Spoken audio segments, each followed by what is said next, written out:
जोहार। पहले तो आपके चैनल को और आपके चैनल के माध्यम से सभी लोगों को जोहार। हम लोग यहाँ पर ग्राम पंचायत अम्बा में जो इको कंपनी के द्वारा ज़मीन अलॉट की है सरकार ने, उसके विरोध में आए हैं और यहाँ पर हम SDM महोदय को ये अवगत कराने आए हैं कि ये जो ज़मीन है वो आदिवासियों की है, प्रकृति की गोद में बसी हुई ज़मीन है जो शुद्ध हवा और पानी के लिए जानी जाती है। हम लोग यहाँ इसलिए आए हैं कि ये जो ज़मीन अलॉट की है उसको अविलंब निरस्त करें और आदिवासी को छेड़े नहीं। आदिवासी अहिंसक कौम है तो उसको अहिंसक ही रहने दिया जाए और जो आदिवासियों की जो मूल अधिकार हैं जल जमीन ज़मीन, उनके साथ कतई किसी भी तरह की छेड़खानी नहीं करें। हम लोग ज़मीन कतई नहीं देंगे, चाहे जो भी करना पड़े, सरकार से लड़ना पड़े या फिर जो भी शक्तियाँ हैं हमसे लड़ने को आए तो हम लड़ने को भी तैयार हैं, लेकिन हम ज़मीन कतई नहीं देंगे। और यहाँ पर हम ज्ञापन देने नहीं, ये कह सकते हैं कि सरकार को अवगत कराने आए हैं, सरकार को ये बताने आए हैं कि ज़मीन हमारी है, आदिवासियों की है, इस ज़मीन को हम किसी भी कीमत पर नहीं जाने देंगे। धन्यवाद। जोहार। नागराज मीणा बोल रहा हूँ। मेरी ग्राम पंचायत अम्बा में रिको कंपनी द्वारा जबरन ज़मीन जो आवंटन की है, मैं पूर्व में भी सरकार को अवगत करा चुका हूँ। उसके बावजूद भी जबरन रिको कंपनी को ज़मीन आवंटन की है, उसका मैं पुरजोर स्वयं विरोध करता हूँ, मेरी ग्राम सभा विरोध करती है, मेरे नागरिक विरोध करते हैं और मैं सरकार को 7 दिन का समय देने आया हूँ। 7 दिन के अंतर्गत जो ज़मीन आवंटन की है उसको निरस्त करें, अन्यथा हम सब ऐसा जो संज्ञान लेंगे उस बोर्ड को भी हटाएंगे और जो हमारे खिलाफ लड़ने आएगा उसका हम मुकाबला करेंगे पुरजोर। और किसी भी कतौ में किसी भी कारणवश हमारी ज़मीन जो है वो हम कंपनी को देंगे, चाहे हमारी गर्दन कट जाए, लेकिन हम ज़मीन कंपनी को नहीं देंगे, नहीं देंगे। SDM कार्यालय रिको के विरोध में तमाम ग्रामीण जन आज यहाँ SDM कार्यालय ज्ञापन देने आए हैं। हम प्रशासन से यही मांग करते हैं कि भारत देश की सबसे बड़ी जो ग्राम सभा बनी हुई है, ग्राम सभा के बिना परमिशन से जो इतनी बड़ी फैक्ट्री हमारे गांव में लाई जा रही है और हमारे ग्रामवासी परेशान हैं और यहाँ अनेक प्रकार का प्रदूषण फैलेगा और उनसे होने वाले नुकसान, हमारे लोग कहने का मतलब अनेक बीमारी से ग्रसित होंगे और ग्रसित होकर बहुत जल्द वो यहाँ से विदा होंगे।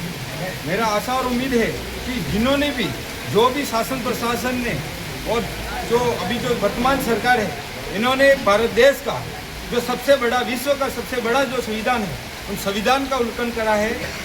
सबसे पहले मैं जो इन संविधान का उल्लंघन करने वालों के विरोध में उनके विरुद्ध में संज्ञान लेना चाहिए, उनको देशद्रोही का मुकदमा लगना चाहिए, क्योंकि भारत देश का सबसे बड़ा जो संविधान बना हुआ है उस संविधान में ग्राम सभा का एक विशेष अलग से प्रावधान दिया गया। उस ग्राम सभा का उल्लंघन करते हुए इतनी बड़ी रिको फैक्ट्री जो हमारे गांव में लाई जा रही है, उसके विरुद्ध में बहुत जल्द अगर शासन प्रशासन संज्ञान ले, ठीक नहीं ले तो 7 दिन के अंदर अंदर हम इस SDM कार्यालय का घेराव करेंगे। धन्यवाद।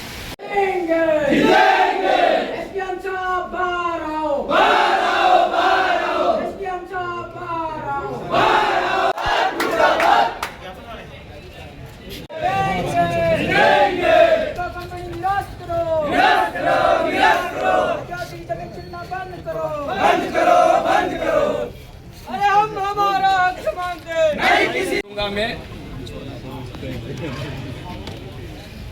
जो रूढ़िग्रस्त ग्राम सभा है, उस ग्राम सभा का प्रावधान है, अगर ग्राम सभा की अनुमति हो तो ही यहाँ का SDM आ सकता है, यहाँ का कलेक्टर आ सकता है और यहाँ का जो राजस्थान का मुख्यमंत्री है वो आ सकता है, यहाँ तो यहाँ देश का प्रधानमंत्री भी तभी आ सकता है जब रूढ़िग्रस्त जो ग्राम सभा है, ग्राम सभा की अनुमति होगा तो ही प्रधानमंत्री वहां पर प्रेरित सकता है। इतनी बड़ी हमारी ग्राम सभा है, लेकिन हम ये समझ नहीं रहे, इतनी बड़ी ग्राम सभा को हम नहीं समझ रहे हैं और कहां से आंडू पांडू आते पतड़े ले लेके इको फीको आके लगा के चले जा रहे। हमें किसी की परमिशन लेने की जरूरत नहीं है, हम तो केवल SDM को कहने आए हैं कि हम तो वो पतड़े उखाड़ रहे हैं, आपको बस अनामत यही कहना है, क्योंकि 13 दिन का के तहत जो ग्राम सभा है, जो संविधान के अंदर लिखा हुआ है, उसको ये लोग नहीं मानते हैं। समता जजमेंट 1997 और वेदांता जजमेंट 2011, यदि यहाँ का जो शासन प्रशासन है यदि वो पढ़ता तो वो खुद ये इको का जो कंपनी का जो बोर्ड लगे वो नहीं लगाने देगा। संविधान हम नहीं तोड़ रहे हैं, संविधान ये तोड़ रहे हैं, क्योंकि वो जो जमीन है आज से नहीं कई वर्षों से, जब ये कालकोटरी जो भी बना हुआ है, ये जो एसडीएम कार्यालय नहीं बना था, जो कलेक्टर ऑफिस नहीं बना था, उससे पहले हमारी जमीन है, वो हमारे बाप दादाओं की जमीन है। हमारे डॉक्टरों ने कितने सांप काटे होंगे, कितने बेचू काटे होंगे, कितने क्या परिस्थिति बिगड़ पानी से वो जमीन कतरा रोकड़ा उपाड़ी होगा, बड़ी स्थिति में वह जगह काटी है। आज कहां से भी आंडू पांडू आ जाते हैं और वहां बोर्ड लगा के चले जाते हैं। इस चीज को हमें समझने की जरूरत है। वो जमीन हमारी है, हम तो केवल कहने आए हैं, आपको बताने आए हैं कि हमारी जमीन है, हमारी जमीन हम लेके आएंगे। आप विकास के नाम से आदिवासियों को हटाने की कोशिश न करें।